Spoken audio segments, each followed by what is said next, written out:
Benvenuti in questa mia quarta lezione. L'argomento di questa lezione saranno gli oggetti. Questo argomento verrà suddiviso in due lezioni. All'apertura di Blender aggiunge già degli oggetti alla scena, l'abbiamo già visto: una camera, un cubo, quindi una mesh, e una fonte luminosa. Per aggiungere un altro oggetto alla scena, il modo più semplice è quello di digitare la combinazione di tasti Shift A. A questo punto potremo aggiungere diversi tipi di oggetti. Il primo che ci viene proposto sono le mesh, ci sono poi le curve, le surface, metable, text, le armature, lattice, empty, la camera e la fonte luminosa. Gli oggetti verranno sempre aggiunti alla scena nella posizione in cui si trova il 3D cursor. Il 3D cursor è questo piccolo cerchietto rosso e bianco e si posiziona all'interno della scena in base a quello che è il click del tasto sinistro. Vedremo poi in seguito che ci sono metodi per posizionarlo in modo preciso all'interno di questa scena. Infatti questo piccolo elemento è il punto di riferimento per molte applicazioni durante tutto il processo di modellazione. Aggiungiamo quindi all'interno della scena diversi oggetti per vedere poi quelli che sono i metodi di selezione. Aggiungiamo dunque una sfera e un cilindro. In Blender la selezione degli oggetti avviene con il tasto destro del mouse, a differenza di molte altre applicazioni con cui siamo abituati a lavorare, in cui si usa il tasto sinistro. Esistono però altri tipi di metodi di selezione mediante la digitazione di tasti da tastiera. Quindi il primo tasto che andremo ad imparare è il tasto A, che seleziona e deseleziona tutti gli oggetti all'interno di una scena. Un oggetto, quando è selezionato in Blender, diventa arancione, viene contornato di arancione. Il secondo metodo di selezione si ha digitando il tasto B, ed è la selezione a finestra, cioè quindi verranno contenuti gli oggetti selezionati, sono quelli che sono contenuti all'interno della selezione della finestra. Un altro metodo di selezione è quello che si ha digitando con il tasto C. A questo punto compare a schermo un piccolo cerchietto. Con la rotella del mouse si possono andare a variare le dimensioni di questo cerchio e verranno selezionati gli oggetti all'interno di questo cerchio. Con il tasto destro si chiude la selezione. Ora deselezioniamo tutto e vediamo quello che è l'ultimo metodo di selezione, e tenendo premuto il tasto CTRL e digitando quella che è un perimetro con il tasto sinistro del mouse, si ha la cosiddetta selezione a lazzo. Per avere una selezione multipla di oggetti si procede mantenendo tenuto il tasto Shift, quindi selezionato il primo oggetto, tenendo premuto il tasto Shift si possono aggiungere a questa selezione altri oggetti. Per escludere da una selezione un oggetto erroneamente selezionato, sempre mantenendo il tasto Shift, si ripreme sull'oggetto fino a che non scompare qualsiasi tipo di evidenziazione. È importante, in caso in cui si selezionino più oggetti, ricordare che un solo oggetto sarà la selezione attiva. Questo è importante quando andremo a generare le parentele, perché la selezione attiva sarà il padre di quello che sarà il gruppo di oggetti imparentati.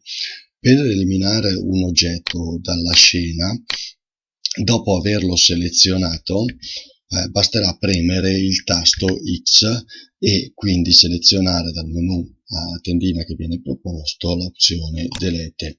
Un altro modo di cancellare gli oggetti dalla scena è utilizzare il tasto cancel, in cui ripropone la stessa tendina e si seleziona quella che è l'opzione delete. Annulliamo le operazioni di cancellazione, il tasto per annullare, come in molti software, è CTRL Z.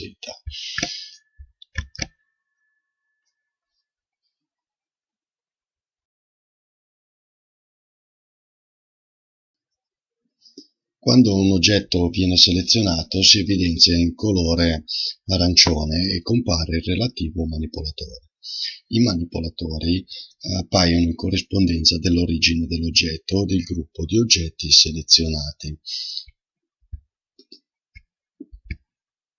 Selezionando più oggetti, vedete come il manipolatore si sposta e si posiziona nel baricentro degli oggetti selezionati. I manipolatori sono tre, sono lo sposta, il ruota e lo scala, e si possono attivare nell'apposito menu tendina in basso nella 3D View. Il primo che troviamo è il manipolatore sposta, il secondo il manipolatore ruota e il terzo manipolatore scala. È possibile anche attivare più manipolatori contemporaneamente tenendo premuto il tasto Shift e cliccando sulla relativa icona. In questo caso, come vedete, si sono attivati tutti quelli che sono i manipolatori a disposizione. I manipolatori possono essere anche attivati mediante la digitazione della tastiera. Il manipolatore sposta si attiva mediante il tasto G. Il manipolatore ruota mediante il tasto R, mentre il manipolatore scala mediante il tasto S.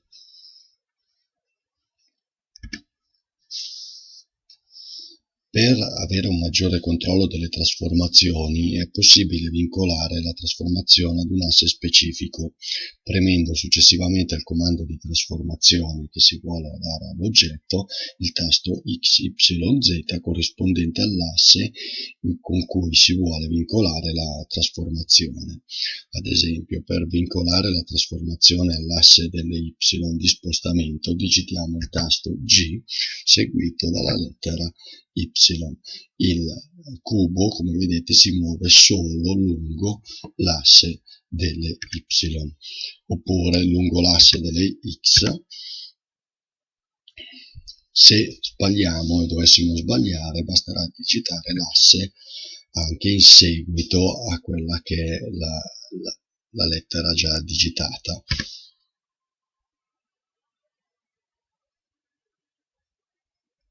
Se si vuole invece escludere un asse da quella che è la trasformazione, basta digitare dopo il comando di trasformazione la combinazione di Shift e il nominativo dell'asse che si vuole escludere, ad esempio l'asse Z.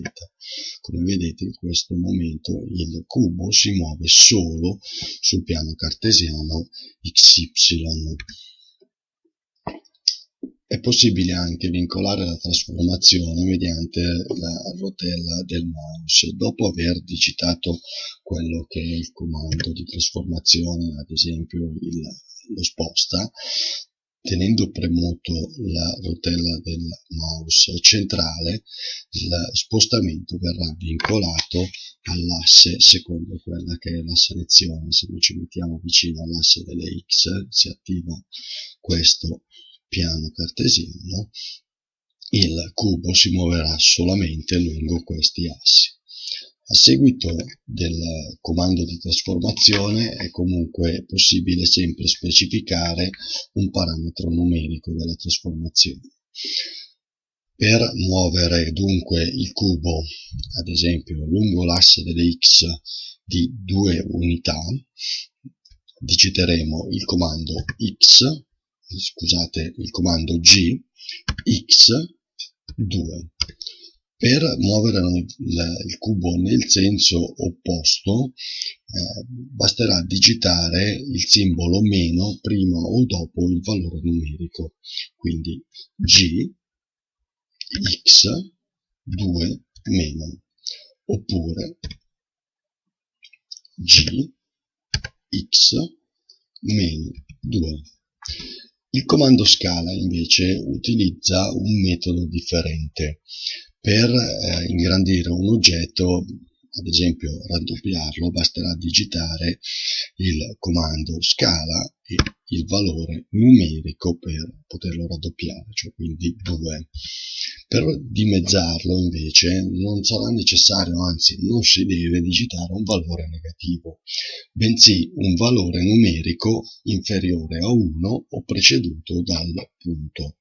Quindi per dimezzare questo oggetto, dopo aver digitato il comando scala, ricordiamo con il tasto S, potremo digitare il valore 0.5, oppure scala 2, il valore che ha il divisore preceduto dal tasto punto, quindi punto 2.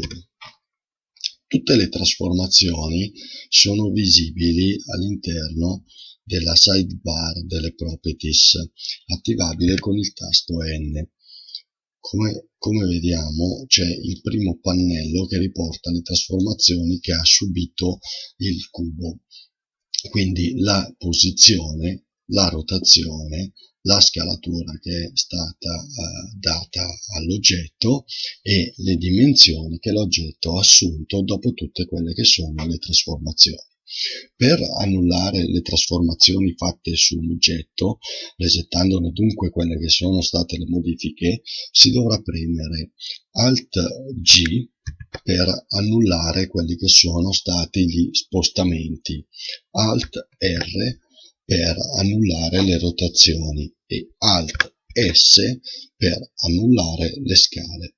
Per applicare invece in modo permanente le trasformazioni fatte ad un oggetto, basterà digitare la combinazione di tasti CTRL A e quindi scegliere quelle che sono le trasformazioni che si vogliono applicare: la posizione, la rotazione, la scala, la rotazione e la scala. Tutte le trasformazioni che abbiamo visto finora sono avvenute rispetto al centro dell'oggetto. È possibile definire un'altra origine delle trasformazioni con il menu a tendine che si trova di fianco a quelle delle trasformazioni.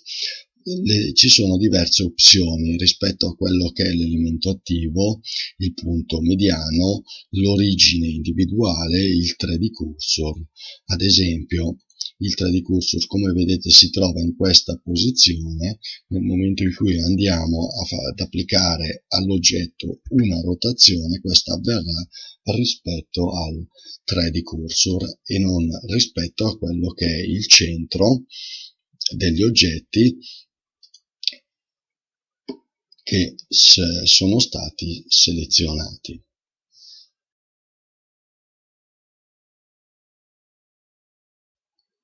Le trasformazioni degli oggetti possono avvenire rispetto a diversi sistemi di coordinate.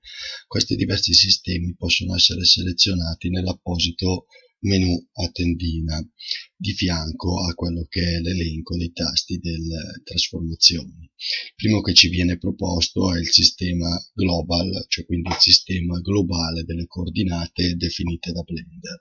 Il secondo sistema è il sistema local. Andiamo a vedere, selezioniamo il cubo, sistema global, il sistema local, che è un sistema orientato secondo gli assi dell'oggetto. Il terzo sistema che ci viene proposto è il sistema normal. Il sistema normal è un sistema orientato secondo lo normale dell'oggetto. In questo caso, cioè quindi in questa modalità che è la modalità oggetto, magari il sistema normal sembra abbastanza superfluo. È molto utile invece nel sistema edit mode. Vediamo infatti nel momento in cui andiamo a selezionare una faccia come il manipolatore si orienti rispetto a quella che è la normale alla faccia. Ricordiamo che la normale è una perpendicolare a una superficie che passa per il suo baricentro. Il quarto sistema di riferimento che andremo a vedere è il sistema rispetto alla vista attiva, cioè quindi il sistema di coordinate orientato secondo quella che è la vista della 3D view. Vedete come si spostano le frecce rispetto a quello che è l'orientamento. È poi possibile infine definire un proprio sistema di orientamento. Questo è molto importante in modalità edit mode. È possibile infatti definire un sistema di orientamento rispetto ad esempio a uno spigolo. Come è possibile definirlo? Non viene proposto nel menu a tendina, bisogna attivare la barra delle proprietà e nella parte relativa alla trasformazione andare ad aggiungere un nuovo sistema selezionando Edge. In questo caso le trasformazioni avverranno lungo l'asse che viene definito dal nostro spigolo, quindi lo spostamento del vertice avverrà solo e solamente lungo quest'asse o perpendicolarmente a quest'asse.